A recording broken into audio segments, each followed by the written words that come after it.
আসসালামু আলাইকুম, কেমন আছেন সবাই? আজকে স্বাগতম জানাচ্ছি কুমিল্লা কোটবাড়ির শালবন বিহার থেকে।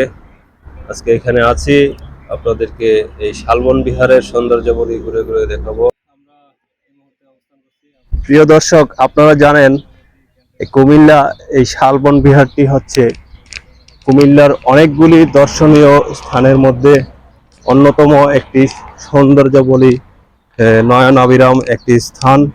এই শালবন বিহারটি মূলত একটি প্রত্নতাত্ত্বিক নিদর্শন। এটি প্রাচীন ঐতিহ্যকে ইতিহাসের সাক্ষী বহন করে। আজকে আমরা এই নয়নাভিরাম প্রত্নতাত্ত্বিক এই দর্শনীয় স্থানটি আপনাদেরকে ঘুরে ঘুরে দেখাবো এবং এখানকার দর্শনার্থীদের কথা আপনাদেরকে শোনাবো। প্রতিদিন অগণিত দর্শক এখানে আসেন এই স্থানটি দেখার জন্য। আমরা চেষ্টা করব দর্শকদের অভিমত, দর্শকরা এই প্রত্নতাত্ত্বিক নিদর্শনটি দেখে তারা কি বলছেন আমরা সেটি আপনাদেরকে জানানোর চেষ্টা করব।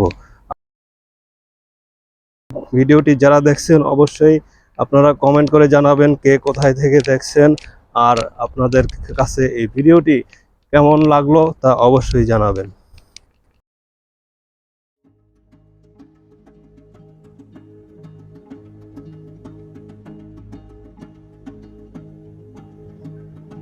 কুমিল্লার ময়নামতিতে খননকৃত সব প্রত্নতাত্ত্বিক নিদর্শনের মধ্যে শালবন বিহার অন্যতম প্রধান। কোটবাড়িতে বার্ডের কাছে লালমাই পাহাড়ের মাঝামাঝি এলাকায় এই বিহারটির অবস্থান। বিহারটির আশেপাশে একসময় শাল গজারের ঘন বন ছিল বলে এই বিহারটির নামকরণ করা হয়েছিল শালবন বিহার। এর সন্নিহিত গ্রামটির নাম এখনও শালবনপুর। এখনও সেখানে ছোট ছোট বন রয়েছে। এই বিহারটি পাহাড়পুর বৌদ্ধবিহারের মতো হলেও আকারে ছোট।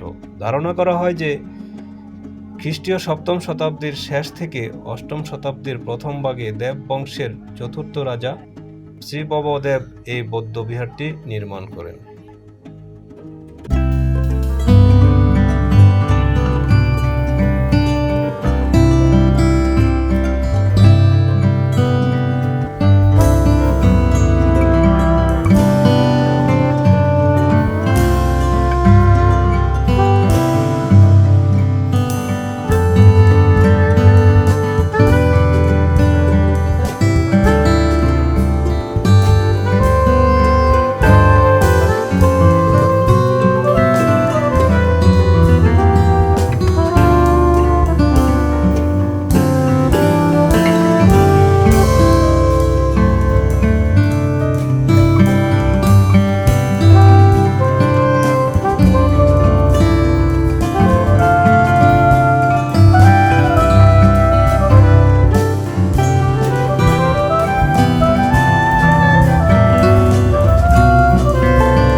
এই মুহূর্তে এসে আমরা আরেকজনের দেখা পেলাম, যিনি একই বহরের সাথে সুদূর চট্টগ্রাম থেকে এসেছেন এই শালবন বিহার দেখার জন্য। তিনি একটু ভিন্ন আঙ্গিতে কিছু বলার চেষ্টা করছেন, চলুন শুনি কি বলতে চাচ্ছেন এই দর্শনার্থী। এটা বললাম যেটা কি বাইরের 4-5টা লাল গাড়িটা দিয়ে কি আবৃত করে আর ওইটার উপর একটা আচ্ছাদন দিয়ে দিলে চারিদিকে উপরে মানুষের যে রোদটা কম রাখতো এবং কি এই যে পুরাকৃতিগুলোর পুরোপুরি বর্ণনা এখানে নাই। আমি একটা বর্ণনাও দেখি নাই যে কি এখানকার শুধুমাত্র ঢোকার মধ্যে একটা কি টোটাল একটা কিন্তু প্রত্যেকটা ঘরের বর্ণনা দেওয়া উচিত ছিল এখানে। মূল ঘরটা কোনটা, সন্ন্যাস ঘরটা কোনটা, এগুলো বর্ণনা দেওয়া কিন্তু খুবই প্রয়োজন ছিল। এই জিনিসটা কিন্তু এখানে দেওয়া হয়নি। এটা যদি দেওয়া হয়তো আর আরেকটু যদি উন্নত মানের হাঁটা চলার ব্যবস্থাটা করা হয়তো, তার বাইরে টুরিস্টরা আসতো এটা। আর বাইরের টুরিস্টকে জানাতে হবে এটা আমাদের পুরাকীর্তি নিদর্শন। ওইভাবে কিন্তু কি করা হয় না আমাদের দেশে। এই যে পুরাকীর্তিটা আছে এটা জানানো হয় না কাউকে। এটা কিন্তু আমরা তো অনেক বছর পরে আসছি। আমি প্রথম আসছি এখানে। কত বছর পরে আসছেন স্যার? এটা আমার লাইফে আমার বয়সটা এখন কি 50 আপ চলতেছে, যেহেতু আমি 50 বছর পরে আসছি, আমার প্রথম এখানে আসা। কারণ এটা জানছেন হয়তো 3-4 বছর পরে স্যার, না 5 বছর আগে জানছেন এরপরে আসছেন, এই তো? হ্যাঁ, এরপরে আসছি। আপনি কোথা থেকে আসছেন স্যার? আমি চট্টগ্রাম থেকে আসছি। চট্টগ্রাম থেকে। আচ্ছা আচ্ছা, অনেক দূর থেকে আসছেন। তো কিরকম দেখলেন, আপনার কাছে কিরকম লাগলো এই সৌন্দর্য? এদিকে দাঁড়ায় স্যার, আমার একটু কাছে সামা দাও। আসলে পুরাতন নিদর্শন, এটা দাঁড়ায় সামা দাও। পুরাতন নিদর্শন আসলে খুবই সুন্দর। এটা পুরাতন মানে কি, এটা 1400 বছর আগের একটা কি পুরাকীর্তি। এটা এইখানের মধ্যে যে আমরা যে জিনিসটা পাচ্ছি, মানে জাস্ট ফ্লেভারটা পাচ্ছি যে আমাদের আগের রাজারা, সেন রাজারা এসে যে এখানে তাদের বংশধররা কি করে গেছে এবং কি সন্ন্যাস কক্ষ ছিল এখানে 114টি, তারা কি করে গেছে, মূল গেটটাকে, এগুলো দেখে মানে খুব ভালো লাগতেছে। তবে পাশাপাশি যে বৌদ্ধ মন্দিরটা করা হয়েছে ওইটার সাথে বর্তমান এবং পুরাতনটা মিলালে বোঝা যাচ্ছে কি এটা অতি পুরাতন আর এটা কি খুবই বর্তমান সময়ের একটা কি বৌদ্ধ মন্দির। ডিফারেন্সটা আমরা বুঝতে পারতেছি। আর যেটা করার দরকার এখানে আসলে এই বৌদ্ধ মন্দিরে পুরাকীর্তি হিসাবে আমাদের এটা সংরক্ষণটা হচ্ছে না। আমরা যেভাবে এখানে চলাফেরা করতেছি, এই যে পুরাতন নিদর্শনগুলোর উপর যে এরা অনেক কষ্ট করে এটা খনন করে পাইছে, ঠিক আছে, কিন্তু আমাদের চলাফেরার কারণে এটাকে আরো বেশি ক্ষয়প্রাপ্ত হয়ে যাবে। এটা এমন এই পুরাকীর্তির উপর এইভাবে আমাদেরকে চলাফেরা করা উচিত না। এটাকে আরো সংরক্ষিত করে বাইরে থেকে দেখতে দেওয়া উচিত দর্শনার্থী, এটা উচিত, কিন্তু এই জিনিসটা হচ্ছে না।